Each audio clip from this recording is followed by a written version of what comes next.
Welcome to my class. Once again, we finished with 5 questions. Indian economy on the eve of independence, part B, Indian economy. And as I said, we are doing I'm from the NCRT. I'm taking up a few questions from the back of the lesson, and we finished with the first 5 in the previous class. And I'm going to do the 6, 7, 8, 9, and 10 questions. So I'm just going to read them out for you if you cannot see them clearly. The 6th question is that the traditional handicrafts industries were ruined under the British rule. Okay. Do you agree with the view? Give reasons in support of your answer. So that is question number 6. So in this, you can answer to that. As we've already done, we did in the 5th question, the same answer, little bit of that the main cause of exploitation of traditional handicraft industries was the deindustrialization introduced by the British rulers in India. They got raw materials from India at cheap rates. Raw materials for their factories there in England at cheap rates. That was one motive. And the second one was that and reduced India to the mere exporter of raw materials to the British industries. So we were just doing the raw material bit. They didn't allow us to go in for the finished goods. In fact, we became their markets for their finished goods. So the finished good market of their goods was established in India. Okay, so what happened? So do you think that our handicraft industries were ruined because of this? Yes, of course. Result क्या हुआ कि world famous जो traditional handicrafts हमारे थे वो ख़त्म हो गए. वो ऐसा भी करते थे. उनकी टैरिफ पॉलिसी या ट्रेड पॉलिसी थी ना, जो उन्होंने अपने टैक्सेस जो लगाए हुए थे, वो हमारे अगर हमने हैंडीक्राफ्ट्स एक्सपोर्ट करना उस पर बहुत बड़ी ड्यूटी लगा दी. बहुत सारा पैसा टैक्स देना पड़ रहा है. अगर हम रॉ मटेरियल भेज रहे हैं वहाँ पे एक्सपोर्ट कर रहे हैं तो बहुत कम पैसे उस पर टैक्स लग रहा है. ठीक है. और जो हम वहाँ से भी ला रहे हैं उस पर भी कम टैक्स है. वहाँ की जो फिनिश गुड्स आ रहे थे, मैन्युफैक्चर्ड गुड्स, वो भी उस पर भी कम टैक्स लग रहा था. सो इस तरह से यू सी दैट कि actually the entire policy resulted in the decline of the traditional handicrafts, क्योंकि वो discriminatory trade policy, tariff policy follow करते, डिस्क्रिमिनेशन करते थे. डिस्क्रिमिनेटरी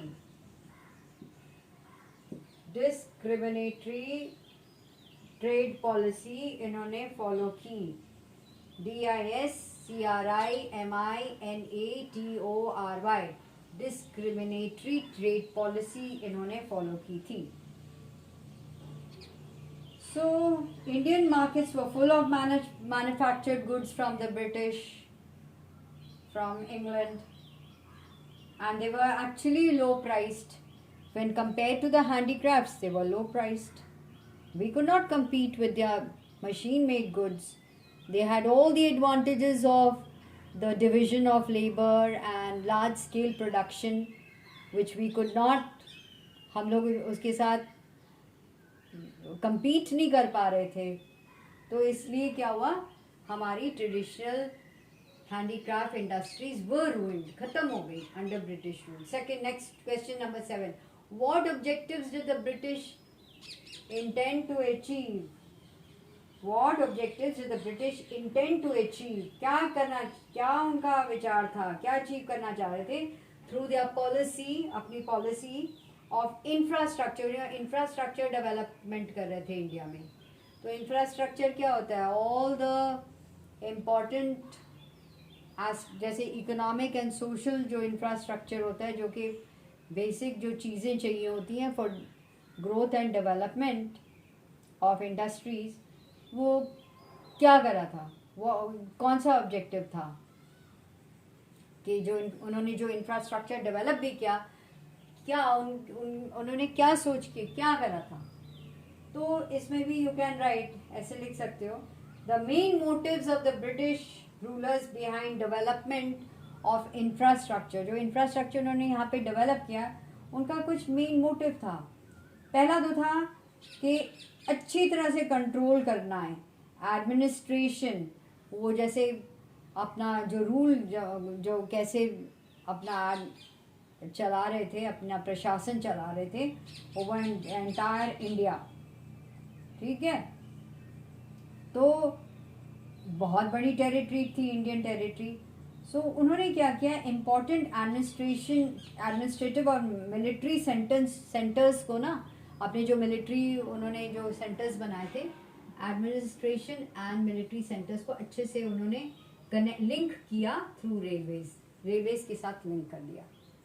सेकेंडली, आपने देखा होगा, ये तो सबको पता है कि उन्होंने फॉरेन ट्रेड ही उनका मेन, देवर ट्रेडर्स। तो उन्होंने क्या किया, जो इम्पोर्टेंट पोर्ट्स थे, जो पोरबंदर उन्होंने बनाए थे, उन्होंने जो अपनी मार्केटिंग जहाँ जहाँ वो बेचना होता था उसको कनेक्ट किया अच्छे से। रेलवेज उन्होंने बहुत अच्छा, हमारा बहुत अच्छे रेलवे का जो होता है नेटवर्क बिछाया। It was really good, but they had this view. ठीक है, फिर एक और चीज़ भी हो सकती है कि उन्होंने एक हमारे यहाँ जो उन्होंने ब्रिटिश जो फंड्स थे उसके लिए भी अच्छी अपॉर्चुनिटी क्रिएट की यहाँ के लिए। और ऑफ कोर्स एक चीज़ तो है ही है कि आर्मी जो थी अपनी कहीं से भी कोई प्रॉब्लम कहीं भी हो, आर्मी को वहाँ भेज देते थे अपनी। ठीक है, so this is how it was. तो ये ऑब्जेक्टिव था उनका इंफ्रास्ट्रक्चर डेवलप करने का। Question 8, critically appraise some of the shortfalls of the industrial policy by the British government. बहुत सारी शॉर्टफॉल्स थी। तो पहला शॉर्टफॉल तो आपने देखा ना, deindustrialisation, that is decline of Indian handicrafts, ये तो देख ही लिया है हमने। ठीक है, तो सिस्टमैटिक डिस्ट्रक्शन था, गेटिंग बाहर से रॉ मटेरियल, बाहर raw material, Indian raw material भेजना। ठीक, रॉ मटेरियल क्या हो सकता है बोला ज़रा, जैसे कॉटन भेज दिया, फिर इंडिगो भेज दिया रंगने के लिए एंड ऑल ऑफ दैट। और वहाँ के जो वहाँ से कपड़े वगैरह बन के आते थे वो यहाँ भेज देना। तो हमारे जो ट्रेडिशनल हैंडीक्राफ्ट से वो सारा इन्होंने अच्छे से ख़त्म कर दिया। ठीक है, फिर आ गया जी आपका lopsided modern industrial structure second. तो ये इसका मतलब क्या होता है कि हमारे यहाँ उन्होंने इंडियन इंडस्ट्रीज़ को जो भी थोड़ी बहुत हैं उन्हीं के चलते थी, लेकिन जो ब्रिटिश रूलर्स थे वो नहीं जो बन गई उसमें मॉडर्नाइजेशन का उन्होंने कुछ नहीं देखा, और कोई भी हैवी इंडस्ट्रीज़ का ग्रोथ हो ये नहीं देखा, वो नहीं चाहते थे। ठीक है, ऑफ कोर्स यहाँ पे पहला कॉटन मिल 1850-55 में शुरू हुआ था, पहली जूट मिल भी इन्होंने शुरू की, पहली कोल माइन भी, और by the end of 19th century कि देवर 194 कॉटन मिल्स भी हुई, 36 जूट मिल्स भी हुए, एंड और महाराष्ट्र और गुजरात में तो काफ़ी कॉटन टेक्सटाइल मिल्स थी। एंड जूट मिल्स जो बंगाल में थी जनरली ब्रिटिश कैपिटलिस्ट ही उन्होंने शुरू किया था। और Tata iron and steel company जो थी जमशेदजी टाटा ने 1907 में जमशेदपुर बिहार में शुरू की थी।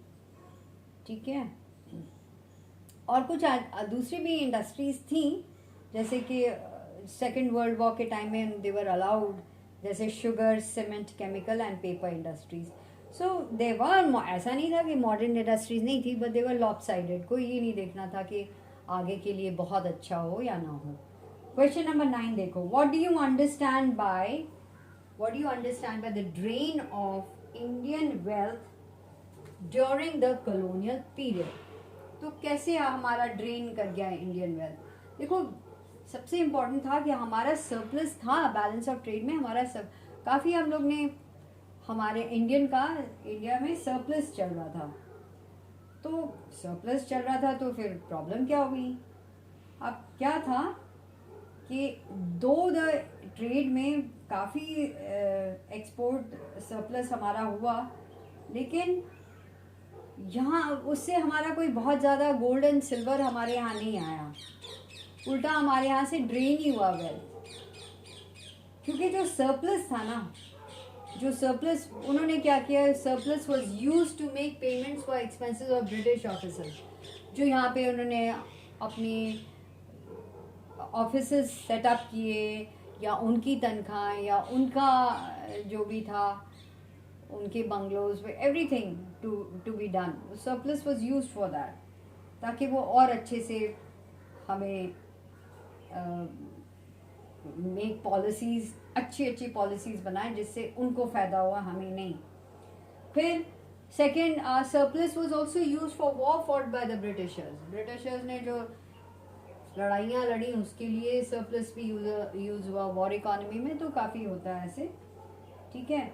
और फिर सरप्लस जो था कि इंपोर्ट ऑफ सर्विसेज जिसकी ज़रूरत नहीं थी उसके लिए भी हमने काफ़ी यूज़ किया, using their ships and using their corporations and all of that.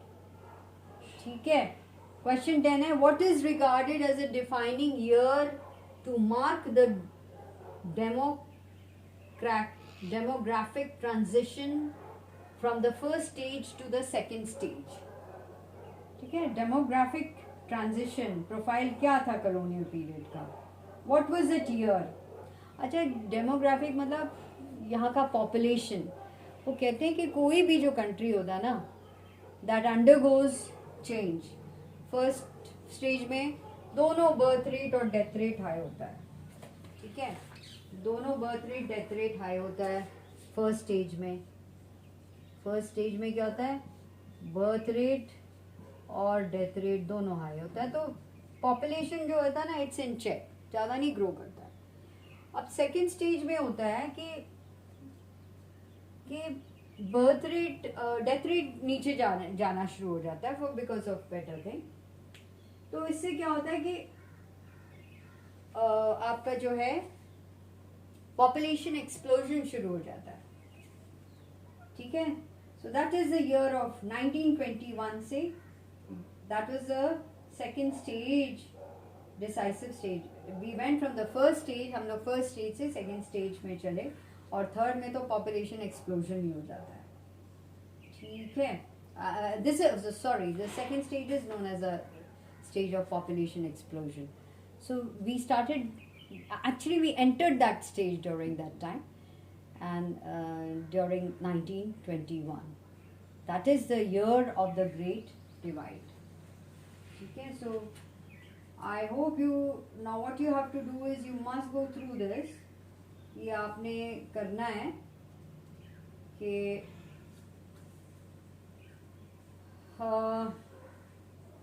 एक और चीज़ भी बता दूं, अगर ग्रेट डिवाइड की बात कर रहे हैं तो पॉपुलेशन अपना एट अ रेट ऑफ 1.2% बढ़ता गया अप टू द ईयर 1951 तक चला। उसके बाद तो एब्सोल्युटली पॉपुलेशन एक्सप्लोजन हुआ, that's what it is. So I want you to write down these questions, write down the answers, sorry, and also check with your books, ठीक है, and do your homework properly.